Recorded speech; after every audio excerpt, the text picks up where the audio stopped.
One criticism about the Bible is that it has outlived its relevancy. This is a difficult notion to reckon with, especially with a cursory glance in comparison of the world described in the New Testament with the world in which we live today.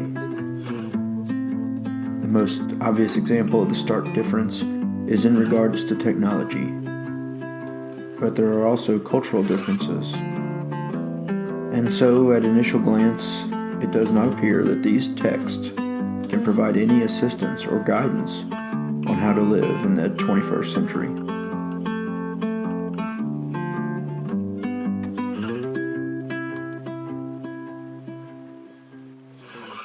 In the Bible, Jesus, the apostles, the prophets, even God himself spoke explicitly on what was right or wrong.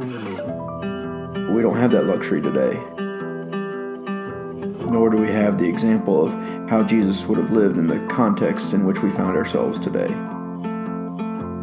I mean, Jesus didn't raise kids who were bombarded with the influence of TV and social media. He didn't have editorials, politicians, and news stations trying to tell him what to believe.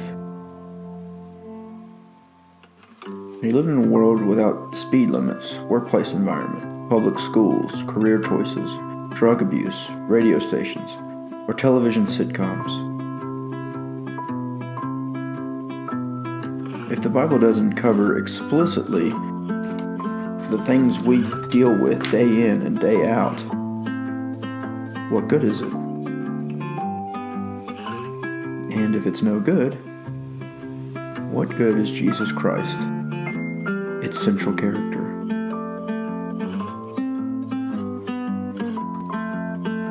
How can I know how Christ would respond in certain situations, or how he would want me to respond in certain situations, if he never faced them? Is it even possible? Interestingly enough, I found the answer to this question, of all places, in the Bible. As a matter of fact, in the 2nd chapter of John, someone very close to Jesus finds themselves in a situation that they have never encountered before. But the way she reacts and the way she includes Jesus has taught me more about how to live my life in the 21st century than maybe any other verse.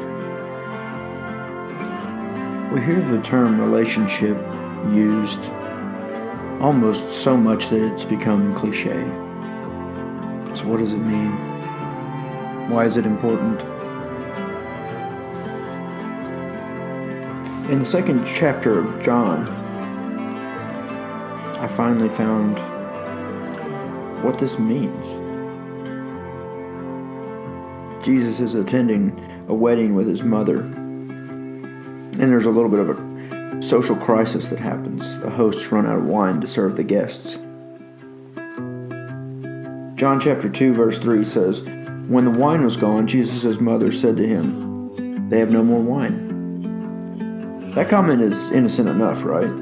"Hey Jesus, guess what I just found out? The wine is gone." But look at how Jesus responds in the next verse. "Woman, why do you involve me?" Jesus replied. "My hour is not yet come." John chapter 2 verse 4. That seems a little over the top, doesn't it? I mean, her comment was just a statement of fact, not a pleading for Jesus to intervene. At least on the surface it seemed innocent enough. But we have to pay attention to the implicit dialogue going on here.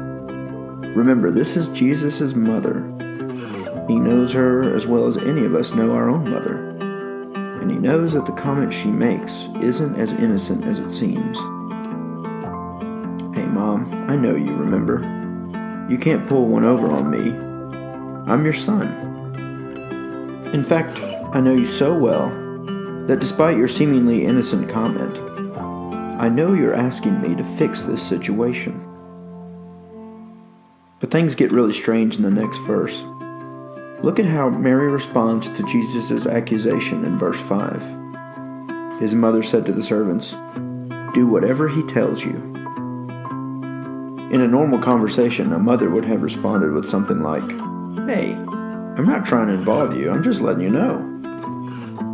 Instead, however, Mary doesn't even directly respond to Jesus. She goes right to the servants and starts giving them instructions as if Jesus had told her to get ready for the best wine she'd ever tasted.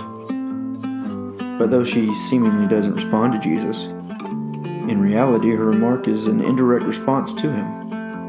He's her son, remember? She knows him as well as any mother knows her child. And her reaction to his response says something very implicitly right back to him. It's as if she said, "Hey Jesus, I know you too, remember? I'm your mother, and you can't fool me. In fact, I know you so well that even though your time hasn't come yet, and despite your discouraging reply, I know you're going to do this." This conversation doesn't exactly add up unless you consider the implicit details. Here we have a mother and her son communicating to each other, the most important parts of this conversation being silent. Despite all indications showing that Jesus was not going to intervene, Mary knew better. She knew her son. She knew how he was going to respond, even though the situation wasn't cut and dry. Remember, his time hadn't come yet. Mary knew Jesus well enough to know his behavior. So this is the relationship I need.